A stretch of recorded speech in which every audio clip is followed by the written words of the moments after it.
आप देख रहे हैं प्रेस कॉन्फ्रेंस दिबांग के साथ। इस प्रेस कॉन्फ्रेंस में मेहमान से पूछा जाएगा हर जरूरी सवाल। नमस्कार, प्रेस कॉन्फ्रेंस में आपका स्वागत है। मैं हूं दिबांग। प्रेस कॉन्फ्रेंस में आज मेरे साथ वरिष्ठ पत्रकारों का एक पैनल और एक बेहद खास मेहमान जो राजनीति में एक ताजा हवा के झोंके की तरह आए। समाजवादी ठहराव के बीच उन्हें एक नई ताकत के तौर पर देखा गया, लेकिन महज 3.5 सालों में ही जैसे ये शालीन सी उम्मीद कुम्हलाई लगती है। अपने दबंग नेताओं, रिश्तेदारों और जिद्दी समर्थकों के बीच जैसे वो यूपी की बेबसी की तस्वीर लगते हैं। क्या है असली बात? क्या ये तस्वीर बदलेगी? हमारे साथ यूपी के मुख्यमंत्री अखिलेश यादव। अखिलेश जी, आपका स्वागत है। बहुत बहुत धन्यवाद। आपसे सभी जरूरी सवाल पूछे जाएंगे, लेकिन उससे पहले देखते हैं ये रिपोर्ट। यूपी के मुख्यमंत्री मुलायम सिंह यादव के उत्तराधिकारी और समाजवादी पार्टी का भविष्य अखिलेश यादव ने अपनी सरकार की पॉलिसी में शामिल किया है कि जो नया डेवलपमेंट हो कि सड़क के साथ साथ पेडिस्ट्रियन और पेडिस्ट्रियन के साथ साथ साइकिल चलाने वालों का रास्ता भी उपलब्ध हो। 42 साल के हो चुके अखिलेश का जन्म यूपी में इटावा के छोटे से गांव सैफई में हुआ। धौलपुर के मिलिट्री स्कूल से पढ़ाई के बाद अखिलेश ने मैसूर से इंजीनियरिंग की डिग्री ली और ऑस्ट्रेलिया में पर्यावरण इंजीनियरिंग में मास्टर्स किया। अखिलेश ने पढ़ाई तो की, लेकिन इंजीनियरिंग को अपना पेशा नहीं बना पाए। अखिलेश भी अपने पापा चाचा की तरह राजनीति में आ गए। अखिलेश ने साल 2000 में पहली बार लोकसभा चुनाव लड़ा और लगातार 3 बार लोकसभा के लिए चुने गए। 2012 में यूपी में समाजवादी पार्टी को सत्ता दिलाने में अखिलेश यादव का बड़ा योगदान रहा। अखिलेश ने न सिर्फ चुनाव जीता, बल्कि यूपी के सबसे युवा मुख्यमंत्री भी बने। अखिलेश की पत्नी डिंपल यादव भी लोकसभा सदस्य हैं। मुजफ्फरनगर दंगे और दुर्गा शक्ति नागपाल ट्रांसफर केस जैसे कुछ विवादों को लेकर अखिलेश यादव की किरकिरी भी हुई, लेकिन अखिलेश के एजेंडे में राज्य का विकास सबसे ऊपर है और वो इसके लिए जी जान से लगे हुए हैं। आपके एक बड़े नेता का हाल में एक बयान आया है। डेवलपमेंट की जरूर बात करते हैं, पर इस तरह के बयान भी सुनाई दे रहे हैं। हमारा यूनाइटेड नेशन से अपना दर्द कहने का मतलब भारत के खिलाफ कुछ कहना नहीं है। मैंने इसमें यही कहा है कि मानवीय अधिकारों का हनन हो रहा है, मुसलमान बहुत खौफजदा हैं, सिर्फ गुमान की बुनियाद पर उन्हें मारा जा रहा है, दहशत के माहौल में वो जी रहे हैं। और अब क्योंकि भारत को हिंदू राष्ट्र बनाने की बड़ी मजबूत तैयारी है, ऐसे में हमें ये मालूम होना चाहिए उस वक्त हमारी भूमिका क्या होगी और हमारी हैसियत क्या होगी। आपकी सरकार के बहुत महत्वपूर्ण मंत्री हैं, जिम्मेदार मंत्री हैं, इस तरह के बयान देते हैं, कहते हैं हम यूएन में जाएंगे। विरोधी कह रहे हैं कि देश की बात है, आप यूएन में जाना चाहते हैं। पाकिस्तान जाना चाहे यूएन पे तो बात ठीक है। क्या समाजवादी पार्टी के एक मंत्री को इस तरह की बात करनी चाहिए? मैं ये बात यहाँ रखना चाहता हूँ कि बदायूं में जब मामला हुआ, कोई पॉलिटिकल पार्टी का नेता नहीं बचा जो बदायूं में न पहुँचा हो। जिन्होंने बदायूं नहीं देखा था वो बदायूं गए थे, क्योंकि एक घटना ऐसी चैनलों के माध्यम से दिखाई गई जो बाद में हकीकत में कुछ और निकली। और उस घटना की वजह से मैं समझता हूँ देश में उत्तर प्रदेश की और खासकर समाजवादी सरकार की बदनामी कराने में कितने लोग शामिल हो गए। और उस समय भी यूएन ने उस बात को नोटिस लिया, लेकिन सच्चाई दूसरी निकली। जहाँ तक सवाल हमारी पार्टी के नेता का कहने का है कि यूएन तक जाने की बात, उन्होंने कहा कि उन्होंने भारत सरकार का भी नाम लिया है, तो मैं समझता हूँ अगर कोई खबर है आज के समय पर, वो खबर केवल सीमित उत्तर प्रदेश तक नहीं बचती है। अगर कोई खाने पर और केवल ये कहने पर कि ये खाना क्या है, उस पर हत्या हो जाए, पूरे घर बार को बर्बाद कर दिया जाए, तो क्या हम ये नहीं कह सकते कि कहीं हम और भी आवाज़ उठाएंगे? और मैंने इस बात को इसलिए कहा कि जो बात उत्तर प्रदेश में हुई देश में गई होगी, दुनिया में गई है। मैंने वॉशिंगटन पोस्ट पढ़ा है, मैंने और इंटरनेशनल जर्नलिस्टों के स्टेटमेंट्स देखे हैं, कईयों के ट्वीट पढ़े हैं, मैंने देखे हैं। आखिरकार क्या घटना थी? इतना बुरा किसी देश में, किसी धरती पे हो सकता है? सवाल ये है कि जब दुनिया देख रही है, दुनिया जान रही है, कोई भी घटना हो कहीं भी हो, दुनिया में जानी जाती है। तो क्या हम अपना पक्ष नहीं रख सकते? क्या आप इस बयान का समर्थन कर रहे हैं? मैं क्या आप समर्थन कह नहीं रहे हैं कर कि रहा हूं। हम मैं ये लोगों को कह रहा UN हूं कि कोई बात आज सीमित नहीं रह सकती। आज के ज़माने में जो घटना यहाँ हो रही वो दुनिया में जाएगी, दुनिया के नज़र में नोटिस होगी। और आपने वाशिंगटन पोस्ट को नहीं रोक पाए, उन्होंने क्या लिखा है अपनी न्यूज़ में, और इंटरनेशनल मीडिया को नहीं रोक पाए, उन्होंने क्या लिखा है देश के बारे में। क्या ये देश के लिए शर्मनाक बात नहीं है? पर क्या ये भी शर्मनाक बात नहीं है कि आप केवल एक इतनी सी आपके बात है, राज्य का केवल- मुद्दा है, केवल इतनी आप सी बात उसको राजनीति के लिए ये कहें कि अब हम UN में जाएंगे। केवल इतनी सी बात है कि हम प्रधानमंत्री जी को या देश के लोगों को चिट्ठी लिखें। केवल इतनी सी तो बात है। अगर आप ये चाहते हैं कि UN में न जाकर के हम देश की सरकार से गुहार करें, तो मैं स्वीकार करता हूं कि हम UN में नहीं जाएंगे, हम होम मिनिस्टर और प्रधानमंत्री से नहीं गुहार करेंगे कि ये क्या हो रहा है। आखिर कर कौन लोग रहे हैं? क्या आपने उनकी पार्टी के सदस्यों का स्टेटमेंट नहीं सुना? उन्होंने क्या स्टेटमेंट दिए वहाँ जा करके? वो क्या कह रहे हैं सरकार को कि हम गाय को मारने वाले लोग हैं। ये हमें तो नहीं बताएं कि गाय को मारने वाले कौन लोग हैं या गाय पर राजनीति करने वाले कौन लोग हैं।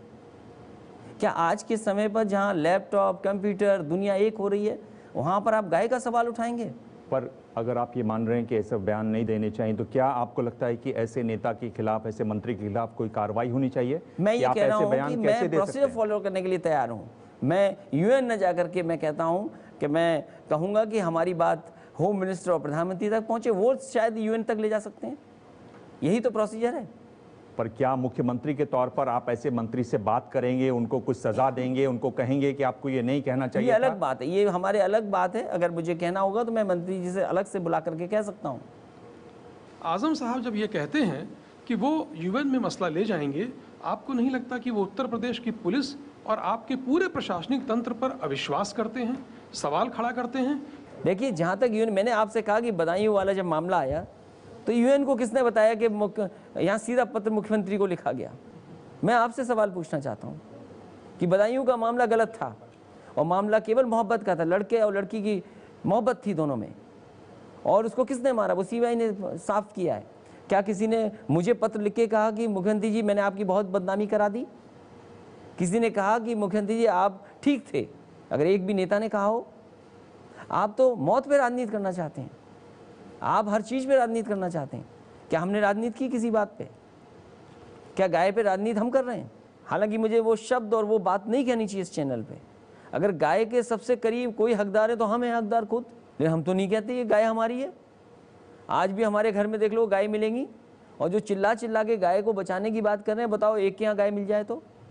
आज भी हमारे यहाँ पहली रोटी गाय को खिलाई जाती है। उत्तर प्रदेश में कानून है कि अगर कोई खासकर गाय के साथ करेगा तो उसकी कार्रवाई होगी, NSA तक लगेगा। ये आपको जानकारी होनी चाहिए। नहीं, पर मुझे खुशी है कि रामदेव जी ने पढ़ा, उन्होंने कहा, तारीफ की। क्या आपकी भी इसमें कोई स्टेट की इंटेलिजेंस की फेलियर रही, स्टेट की पुलिस की फेलियर रही? लाउड स्पीकर पर बात हो गई, एक हत्या हो गई। ये जो लाउड स्पीकर बात हुई, ये मैं कह सकता हूँ कि जांच में सब बातें आएंगी, और अगर इंटेलिजेंस फेलियर है तो उस पर कार्रवाई होगी। वहीं मैं समझता हूँ जिस समय गांव से सूचना पहुंची थी पुलिस को, पुलिस मौके पर पहुंची है, और पुलिस ने, क्योंकि पुलिस को ये अंदाज़ा नहीं था कि कितनी बड़ी घटना है और किस रूप में वो घटना है, तो पुलिस ज़रूर कम गई थी, लेकिन उसके बावजूद पुलिस पहुंची वहाँ। पुलिस के लोगों ने उन्हें निकाला। हालांकि एक उनके पिता नहीं बच पाए, बेटे को हालांकि एडमिट किया अस्पताल में। कल को ये भी सवाल हो सकता है, जिस अस्पताल में वो बच्चा एडमिट है, मैंने डॉक्टर से बात की थी और मैंने डॉक्टर से कहा कि ये अस्पताल हो सकता है बीजेपी और दूसरी पार्टी के नेता का हो, लेकिन आपकी जिम्मेदारी है इस बच्चे को जान बचाने की। तो डॉक्टर ने खैर अपनी जिम्मेदारी निभाई है, लेकिन कल बिल की बात आ जाए, हमने ये भी कहा कि सरकार पूरा का पूरा इस पर खर्च करेगी। चलिए, इसी से जुड़ा एक और बयान है, वो सुनते हैं। अखलाक के घर वालों को तो यहाँ की सरकार जहाज में बैठा के ले गई।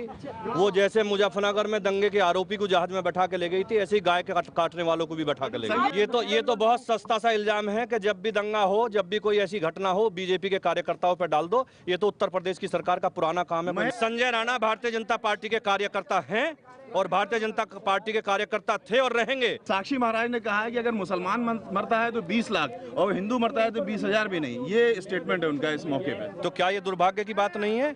मरने में भी यहाँ की सरकार अलग अलग कानून बनाती है।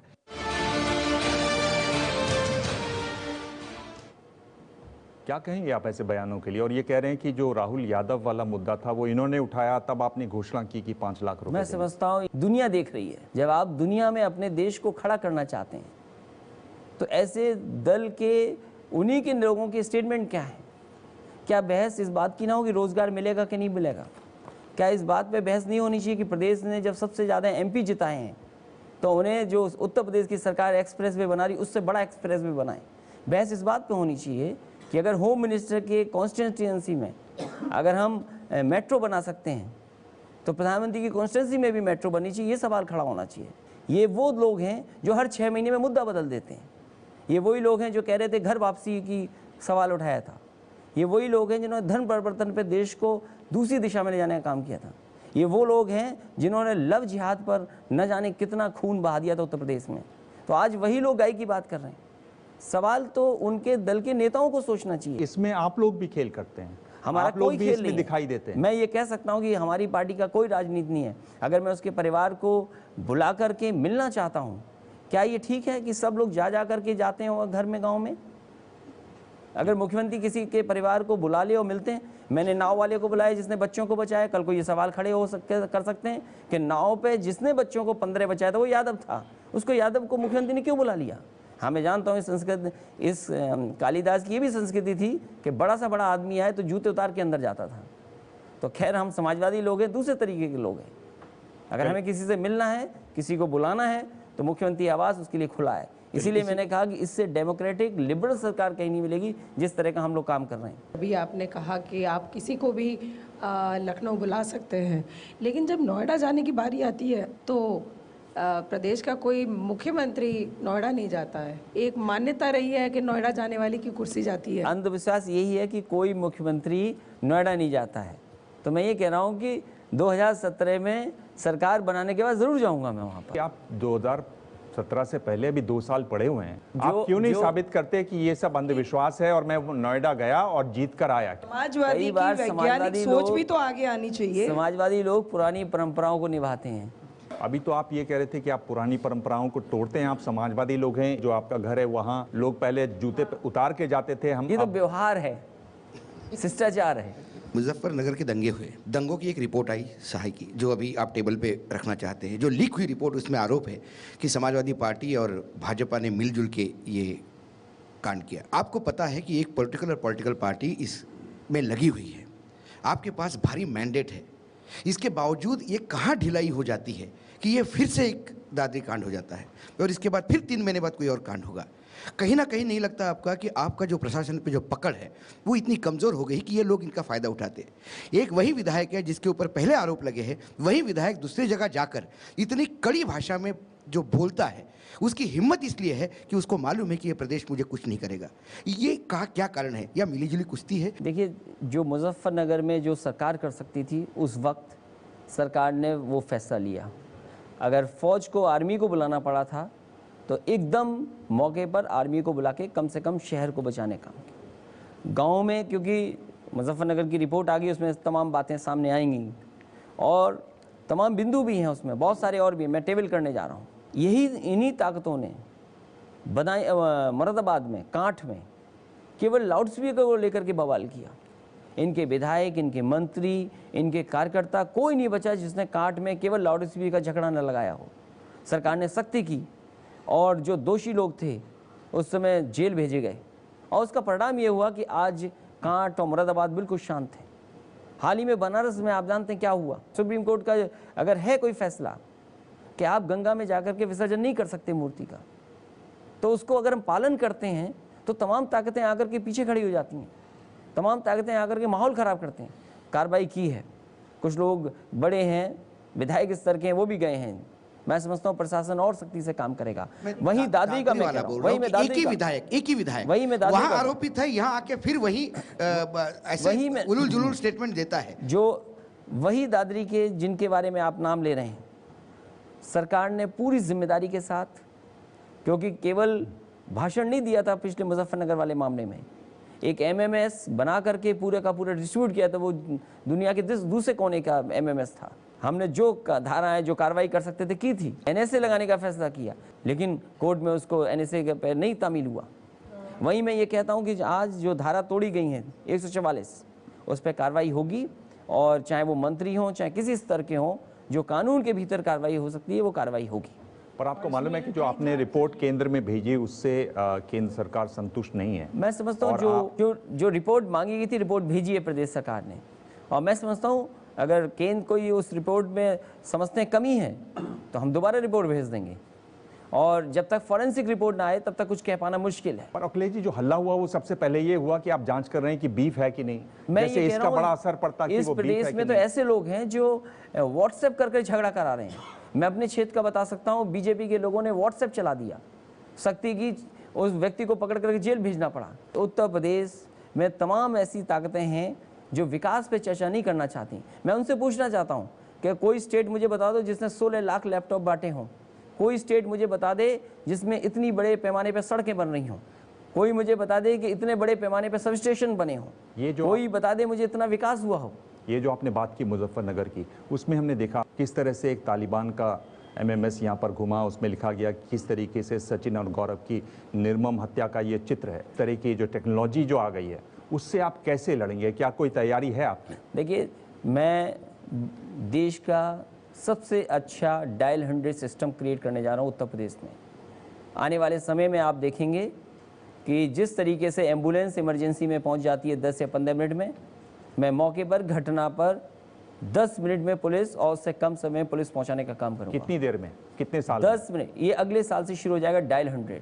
समाजवादी पार्टी जो है वो मुसलमानों को लेकर बड़ी ज़बानी जमा खर्च करती है, लेकिन व्यवहारिक रूप से सिर्फ असुरक्षा की भावना नहीं है, बल्कि उसके साथ साथ जो जगह होती हैं, जो पॉलिटिकल एम्पावरमेंट होता है, वहाँ पे बहुत सी मुस्लिम बहुल क्षेत्रों में जो जैसे पंचायत चेयरमैन वगैरह की पोस्ट होती है वो रिजर्व हो जाती है, जैसे रामपुर में हुआ। तो क्या समाजवादी पार्टी एक समाजवादी पार्टी ना होकर के एक अवसरवादी पार्टी बनती जा रही है? देखिए, मैं रिजर्वेशन और पंचायत के चुनाव में ये बात कह सकता हूँ कि इस बार बिल्कुल ट्रांसपेरेंट चीज़ें की गई, और इसलिए ट्रांसपेरेंट चीज़ की गई कि आज हम ऑनलाइन है हर चीज़। अगर किसी का वोट नहीं बना है वो उसमें जाकर के कंप्यूटर में दे सकता है, चुनाव आयोग उसको मदद कर सकता है, अपना वोट बनवा सकता है। किस क्षेत्र में, क्योंकि क्षेत्र नए बने हैं, कुछ पंचायतें बढ़ी हैं, तो जाकर के देख सकता है कि उसकी पंचायत में किसकी आबादी ज़्यादा है। अगर आबादी के हिसाब से जो रिजर्वेशन हुआ है, मैं समझता हूँ रिजर्वेशन पे पहली बार ऐसा हुआ है कि उंगली नहीं उठी। दूसरा, हाई कोर्ट और सुप्रीम कोर्ट में कई मौक़ों पर यहाँ के लोग गए भी हैं, हमने अपनी बात रखी है। मैं समझता हूँ बहुत ट्रांसपेरेंट, बेहतर और एक ऐसा तैयारी की जिस पे उंगली सरकार पे ना उठे पंचायत के चुनाव में। देखिए, एक सवाल जो हर कोई सोच रहा वो ये है, किस तरीके से बिहार में आपने महागठबंधन का साथ छोड़ा, उसकी असली वजह क्या रही, क्यों किया आप लोगों ने ऐसा समाजवादी पार्टी ने? देखिए, राजनीति में और राष्ट्रीय अध्यक्ष जी, आज से समाजवादी पार्टी बिहार में नहीं चुनाव लड़ रही है। मैं खुद ही कई विधानसभा लोकसभा चुनाव लड़ा चुका हूँ, मैं खुद प्रचार में गया हूँ। हमारी पार्टी का संगठन है, हमारी पार्टी के नेतृत्व ने कहा कि हम नहीं चाहते हैं कि गठबंधन में जाएं, क्योंकि संख्या हमारी, हम ज़्यादा चुनाव लड़ना चाहते हैं। इसीलिए गठबंधन टूटा और राष्ट्रीय अध्यक्ष जी ने जो फैसला लिया उस पर पार्टी आगे काम कर रही है। 2 बड़े फैसले राष्ट्रीय अध्यक्ष जी ने लिए, जिस तरह से सपोर्ट किया सरकार को पार्लियामेंट में, समाजवादी पार्टी अलग खड़ी हुई, यहाँ अलग खड़ी हुई। लोग ये कह रहे हैं कि जो जांच चल रही है यादव सिंह की, उसकी वजह से आप अपने पैंतरे बदल रहे हैं। देखिए, जांच CBI के पास है और जो चीज़ होगी वो सच्चाई सामने आएगी, लेकिन CBI का दबाव कोई पार्टी के फैसले पे नहीं पड़ता। पर क्या ये बात सही है जो कहा जा रहा है कि मुलायम सिंह जी की जो पत्नी है उनका नाम आ रहा है स्वयं जांच में? क्या इसलिए पार्टी पर दबाव है, नेता पर दबाव है? जांच जब चल रही है तो CBI अपनी सब बातें साफ कर देगी। CBI, हम भी जांच में हैं, हमारी तो जांच पहले भी हो चुकी है, मेरी पत्नी की भी जांच हो चुकी है, और पत्नी तो हमारे घर में नहीं आई थी, दूसरी जाति की आई थी, आर्मी बैकग्राउंड से आई थी, तब भी CBI जांच करा दी थी। तो CBI के सामने सब सच्चाई सामने आ जाएगी। पर अखिलेश जी, CBI को तो समाजवादी पार्टी ने झेला है। इस पर कई रिपोर्ट्स, मैंने भी कई रिपोर्ट्स की हैं कि किस तरीके से CBI कभी चालू हो जाती थी और किस तरह से बंद हो जाती थी। आपके केस के बारे में बात कर रहा हूँ, जो समाजवादी पार्टी, और किस तरीके से CBI का इस्तेमाल जो केंद्र में बैठी पार्टियां हैं, सरकारें हैं, वो करती हैं, और किस तरह का दबाव क्षेत्रीय दलों पर पड़ता है। क्या ये वो इसी दबाव का हिस्सा है, ये जानना चाहते हैं? देखिए, मैं प्रदेश सरकार के बारे में बता सकता हूँ। कोई संस्था केंद्र सरकार के भी हो, मैं उस पर जवाब क्या दे सकता हूँ? क्या ये जो आपके चचेरे भाई हैं अक्षय और उनकी पत्नी 6 साल के, उनका जो इनकम का असेसमेंट होगा, क्या ये सब एक तरीके से दबाव बनाने की कोशिश है? देखिए, आज के ज़माने में किसकी कंपनी है, कौन मेंबर है, क्या नहीं है, आज ऑनलाइन आप देख सकते हैं। और जब जांच कोई चल रही है उससे पहले मैं क्या कह सकता हूँ? जब तक जांच चल रही है उससे पहले कोई जवाब नहीं दे सकता। आप ये एक अच्छा जवाब दे रहे हैं कि जांच चल रही है, पर आप ये नहीं कह रहे कि ये बात सही है या गलत है। ये जो आरोप है, बिना कोई चीज़ मेरी जानकारी में ना हो उसके बारे में मैं गलत या सही कैसे कह सकता हूँ? पर ये तो आपके परिवार की बात हो रही है। लेकिन सवाल ये है कि बैलेंस शीट में कोई चीज़ है, कोई अगर कंपनी में चीज़ है, कोई जांच में चल रही है, तो मैं उसके बारे में क्या जवाब दे सकता हूँ? अखिलेश जी, कहीं आपको लगता है या कहीं लोग आपको कहते हैं या इस तरह की बात लिखी जाती है कि आप बहुत ज़्यादा मुलायम हैं? मैं जैसा हूँ वो ठीक हूँ। नहीं, ठीक और गलत मैं नहीं कह रहा हूँ, मैं कह रहा हूँ कि आप बहुत ज़्यादा मुलायम हैं। मैं नहीं हूँ, लेकिन राजनीति का टेढ़ा मेढ़ा ऊंचा नीचा रास्ता है, तो रास्ते पे चल रहा हूँ मैं। अब वो लोग जैसा समझें। और तो उसमें आप ये भी कहते हैं कि ये परिवार पर आरोप लग रहे हैं तो भी मैं कुछ नहीं कहूँगा, जांच चलने दीजिए। परिवार का तो सबको मालूम होता है। नहीं, अगर मुझे कैसे पता होगा? कोई चीज़ कंपनी में है, किसी के बैलेंस शीट में है, कहीं जांच चली, तो मुझे क्या जानकारी होगी? मुलायम सिंह जी की पत्नी मुझे की बात अपने बारे में अगर जानना चाहे, मेरे बारे में अगर कोई जानना चाहे, मैं बता सकता हूँ। मैं अपने बारे में तो सच बता सकता हूँ। तो इसीलिए लोग कहते हैं कि आप बहुत मुलायम हैं। अखिलेश जी, पिछले विधानसभा चुनाव में आपने डीपी यादव को पार्टी में लेने से मना कर दिया था। कहा जाता है कि अखिलेश यादव और समाजवादी पार्टी का जो टेक ऑफ था वहाँ था। आप बिहार में पप्पू यादव के साथ हैं, या इसका कोई नया कोई पॉलिटिकल एक्सप्लेनेशन है या अखिलेश यादव का यू टर्न? देखिए, ये फैसला कौन कौन सा दल गठबंधन में जाएगी, राष्ट्रीय अध्यक्ष जी का फैसला, पार्टी का फैसला होता है, पार्लियामेंट बोर्ड का। वो अगर लोकसभा में सांसद जीते हैं, उनकी पत्नी लोकसभा में सांसद जीती हैं, उनकी अपनी पार्टी है, पार्टी मिलकर के गठबंधन हुआ है, तो मैं समझता हूँ एक सेकुलर फोर्स और एक सोशलिस्ट फोर्स का अगर गठबंधन हुआ है तो एक उस पर पार्टी का फैसला, उसका समर्थन कर रहे हैं। व्यक्तिगत तौर पर राजनीति में अपराधीकरण को किस नज़रिए से आप देखते हैं, इस कॉन्टेक्स्ट में बताइए। देखिए, जहाँ तक मेरा व्यक्तिगत है, मैं ये कह सकता हूँ कि अपराधियों से हम भी दूर रहते हैं और राजनीति को भी दूर रहना चाहिए। जिला लेवल पे, तहसील लेवल पे तो आपकी पार्टी के कार्यकर्ताओं का जो आतंक है हर जगह, इसकी वजह से जो गवर्नेंस का सर्वनाश हो रहा है, इसका क्या अफसरों के प्रति कोई सहानुभूति आप दिखाएंगे? स्वाभाविक है, हर एक सरकार के साथ ये काम करने का, गवर्नेंस का एक ये भी एक है मामला। पर ये गलत, मैं समझता हूँ, क्योंकि अगर सड़क ना बने तो ये गलत बात है। सड़क बननी चाहिए। जहाँ तक ठेका लेना देना इंजीनियर्स का काम है, हम लोगों के स्तर तक नहीं वो बातें पहुँचती हैं, लेकिन जब कभी भी अगर जानकारी मिलती है कि इस तरह की कहीं बात है तो उस पर कार्रवाई करते हैं और काम भी होता है। जहाँ तक कार्यकर्ताओं का सवाल है, कोशिश की है कि कार्यकर्ता अनुशासन में रहें और ये फासला कम से कम पार्टी में रहे कि कार्यकर्ता कौन है और ठेकेदार कौन है। उस पर तो कोशिश की है कि पार्टी स्तर पर और सरकार स्तर पर भी हम लोग काम कर रहे हैं, क्योंकि अगर ये बुराई दूर नहीं होगी तो जनता में हमें ही जवाब देना पड़ेगा। इस पर आपने कोई एक भी कार्रवाई की है किसी कार्यकर्ता के खिलाफ जिसने इस तरह ऐसे में कई बार हुई है कार्रवाई, क्यों मैं कई जगहों की बता सकता हूं जहां कार्रवाइयां हुई हैं। प्रेस कॉन्फ्रेंस में खास मेहमान अखिलेश यादव, उत्तर प्रदेश के मुख्यमंत्री। आगे जानेंगे क्या हैं उनकी बड़ी चुनौतियां। अखिलेश जी, एक सवाल ये था कि कई बार आप खुद बैठे रहे मंच पे और मंच से ही मुलायम सिंह यादव ने कहा कि आपके कई मंत्री ठेके पट्टे में लगे रहते हैं, आपके विधायक एसी कमरों से बाहर नहीं जाते हैं, तो क्या आप उन्हें आप राष्ट्रीय अध्यक्ष माने या फिर पिता माने, क्या आप उनकी राय से इत्तेफाक रखते हैं, सहमत हैं? देखिए, वो राष्ट्रीय अध्यक्ष हैं और पिताजी भी हैं, उनको हक है बताने का भी, नाराज होने का भी। आप देख रहे हैं प्रेस कॉन्फ्रेंस दिबांग के साथ। इस प्रेस कॉन्फ्रेंस में मेहमान से पूछा जाएगा हर जरूरी सवाल। अखिलेश जी, एक सवाल ये था कि कई बार आप खुद बैठे रहे मंच पे और मंच से ही मुलायम सिंह यादव ने कहा कि आपके कई मंत्री ठेके पट्टे में लगे रहते हैं, आपके विधायक एसी कमरों से बाहर नहीं जाते हैं, तो क्या आप उन्हें आप राष्ट्रीय अध्यक्ष माने या फिर पिता माने, क्या आप उनकी राय से इत्तेफाक रखते हैं, सहमत हैं? देखिए, वो राष्ट्रीय अध्यक्ष हैं और पिताजी भी हैं, उनको हक है बताने का भी, नाराज होने का भी। ऐसे कम ही बेटे होंगे जो पिता से नहीं डांट खाए होंगे, और जो बेटे डांट नहीं खाते वो बिगड़ेल होते हैं। पर अखिलेश जी, ये जो बातचीत जो मंच पर करते हैं आपके पिताजी, वो तो घर में बैठ के भी कर सकते हैं, वो घर में तो कान भी खींच सकते हैं। कम से कम कोई पार्टी ऐसी तो है जहां राष्ट्रीय अध्यक्ष और प्रदेश अध्यक्ष, पिता और पुत्र का व्यवहार सबको पता है। हम कोई छिप के दूसरी बात नहीं करते।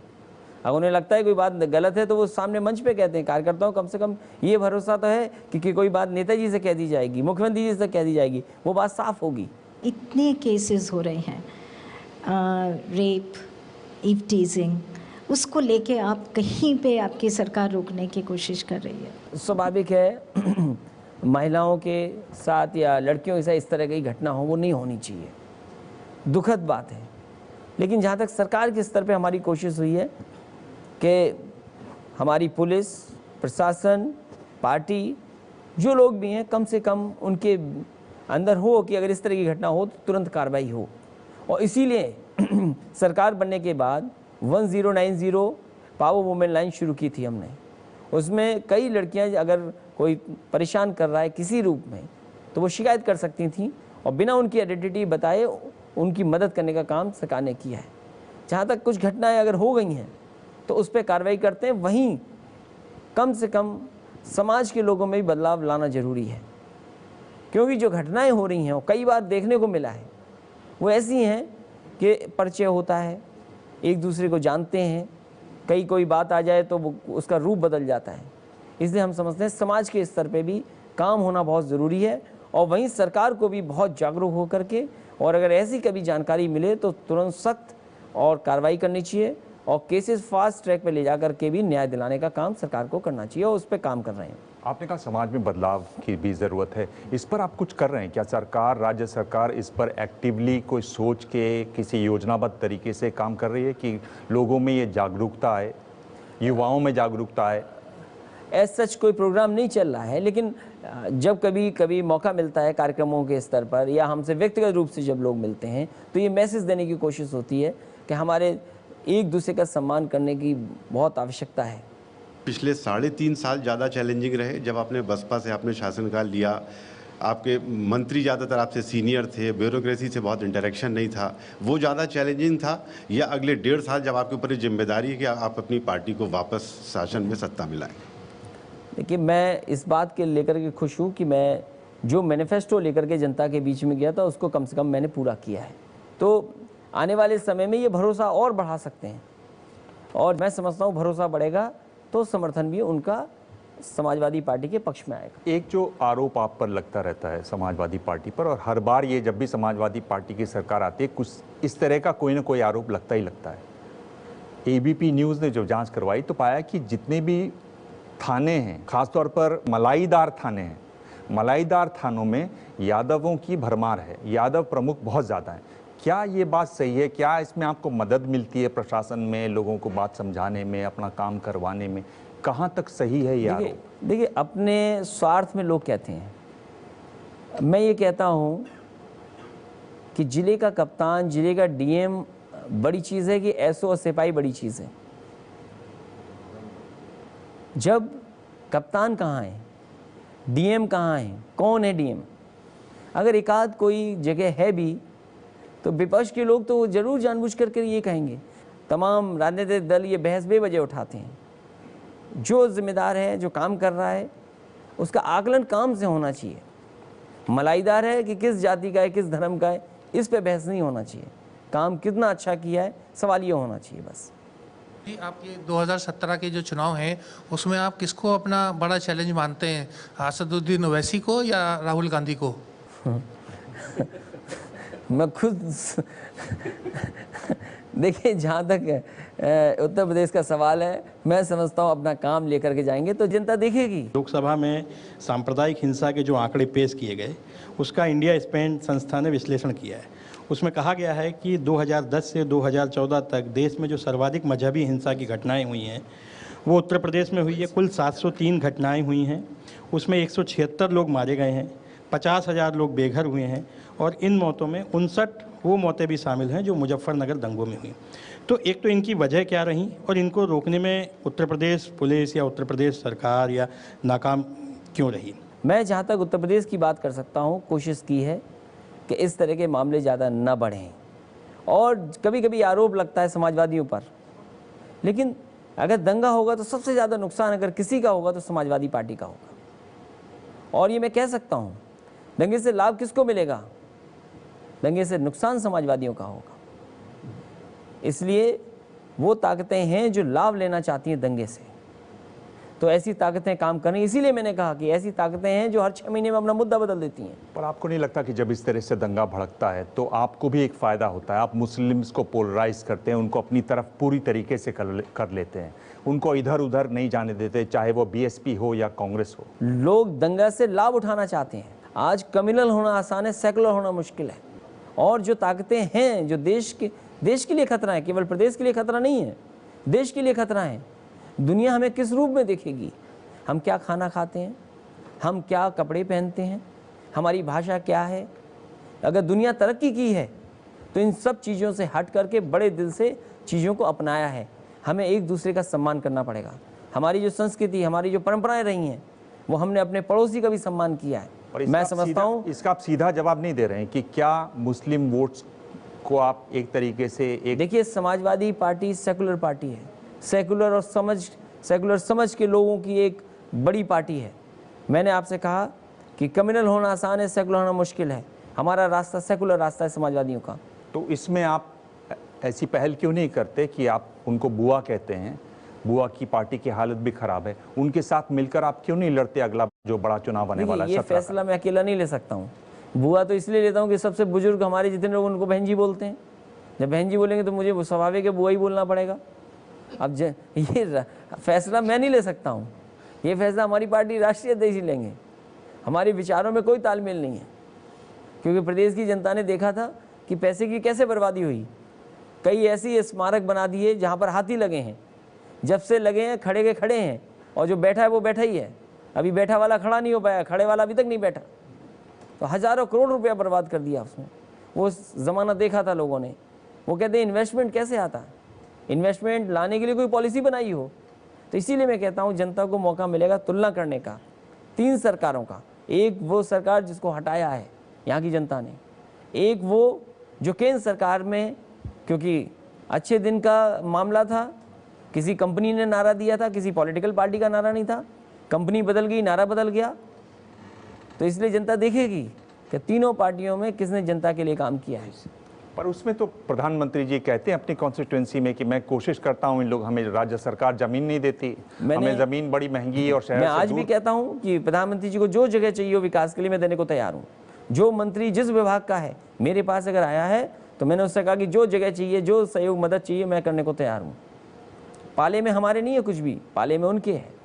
आपके राज्य में कभी दुर्गा शक्ति होता है, कभी अमिताभ ठाकुर होता है।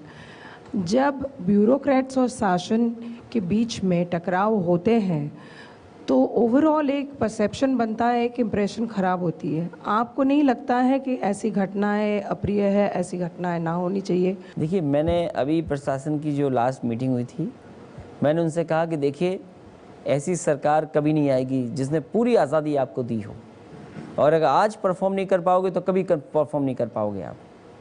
एक आध जो मामले आए हैं, दुर्गा शक्ति नागपाल या इस तरह के कुछ, कभी लोग कहते हैं कि आप सख्त नहीं हो, सख्त हो जाओ तो आप कार्रवाई क्यों करते हो? कोई भी नोएडा नहीं जा सकता पहली पोस्टिंग में।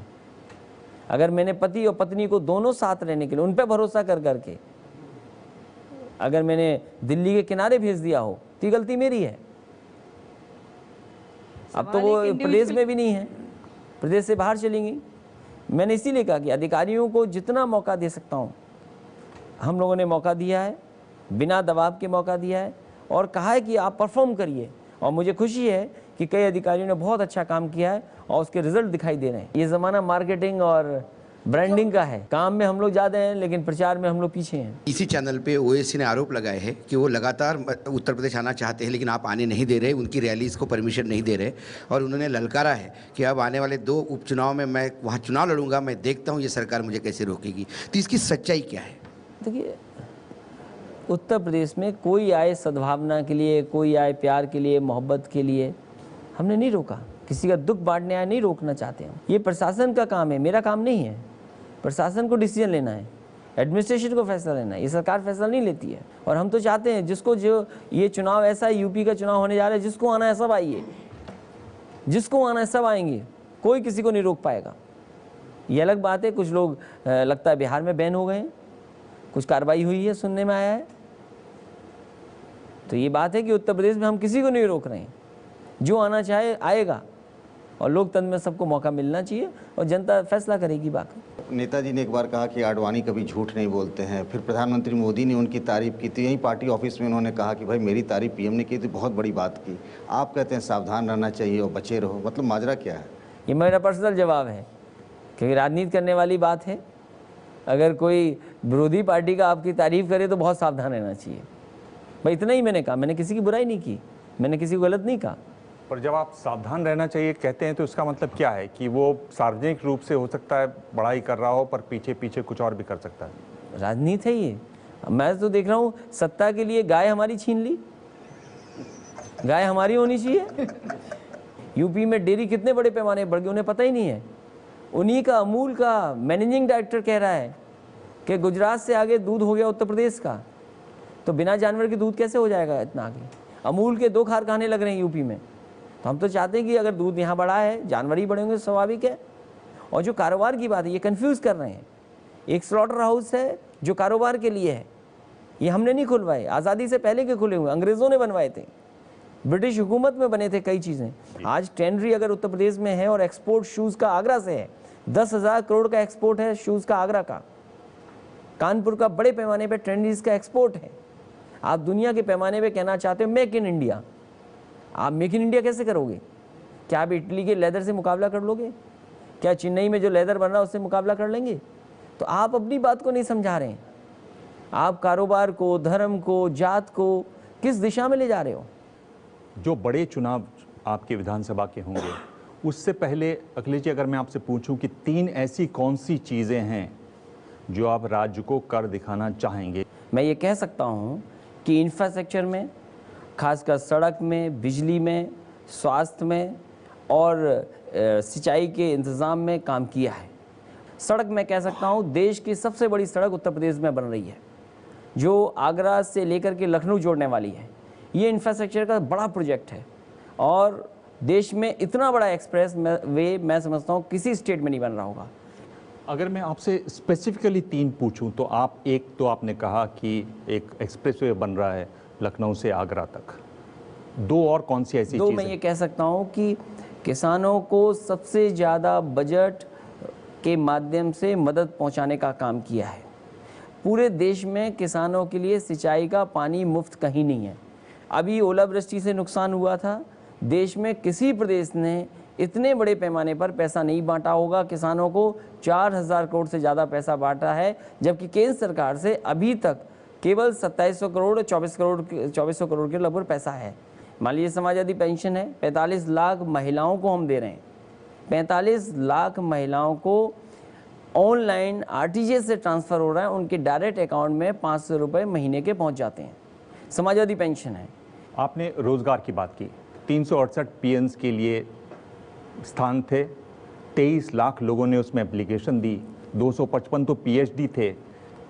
एक मुख्यमंत्री के तौर पर, युवा मुख्यमंत्री के तौर पर आप इसे कैसे देखते हैं? देखिए, आबादी के हिसाब से जब प्रदेश बड़ा है तो संख्या बेरोजगारों की भी बड़ी है।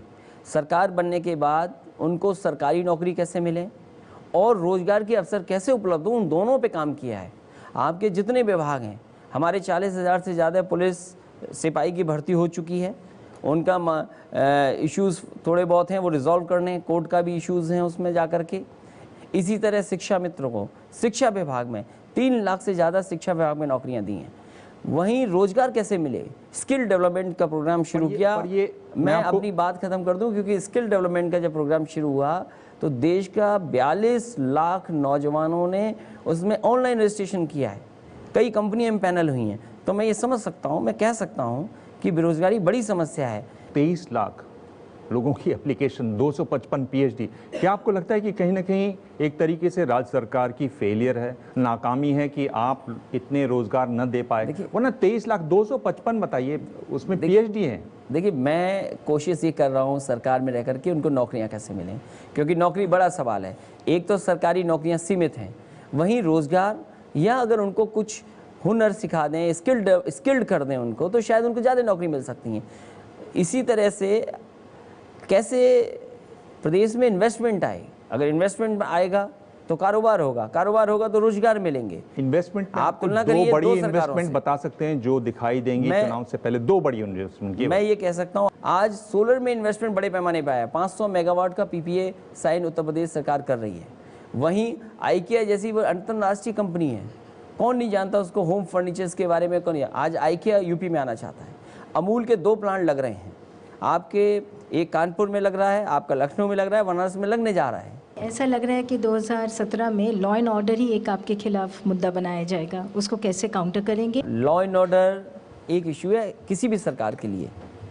क्या ये सबसे बड़ी चुनौती है लॉ हर एंड एक ऑर्डर सरकार के लिए? जहाँ इंफ्रास्ट्रक्चर बात है, सोशल सेक्टर है, वहीं लॉ एंड ऑर्डर का भी एक बड़ा इशू है। इंफ्रास्ट्रक्चर में बहुत अच्छा काम किया है, सोशल सेक्टर में भी बहुत अच्छा काम सरकार ने किया है। लॉ एंड ऑर्डर चैलेंजिंग इसलिए भी है क्योंकि इस पर काम पहले बहुत नहीं हुआ, हम लोग बहुत कर रहे हैं। मैन पावर कैसे बढ़े, भर्ती की है, 40,000 सिपाहियों की भर्ती है, 40,000 और भर्ती करने में जा रहा हूँ। सब इंस्पेक्टर्स, इतने प्रमोशंस कभी नहीं हुए होंगे प्रदेश में जितने प्रमोशंस दिए गए। एक अधिकारी को मौका देते हैं ज़्यादा जिले में रहने का, जिससे वहाँ समझ सके। और सबसे बड़ा जो महत्वपूर्ण स्टेप मैं लेने जा रहा हूँ वो डायल 100 का। पूरे प्रदेश में जगह जगह गाड़ियाँ खड़ी होंगी, क्योंकि अगर पुलिस समय पर पहुँच जाए तो राजनीति भी नहीं होगी और उस घटना को रोका भी जा सकता है। तो मैं समझता हूँ एक रिसर्च सेंटर के साथ साथ डायल 100 जो हम बनाने जा रहे हैं प्रदेश सरकार, ये देश की तमाम प्रदेश सरकारों के लिए उदाहरण बन करके आएगी, जो अगले वर्ष से मैं शुरू कर दूंगा। प्रेस कॉन्फ्रेंस में अखिलेश यादव। अगला दौर है रैपिड फायर का। देखते हैं 5 में से वो कितने सवालों के जवाब दे पाएंगे। आपको ज्यादा तंग कौन करते हैं? आप 10 साल बाद खुद को कहां देखते हैं?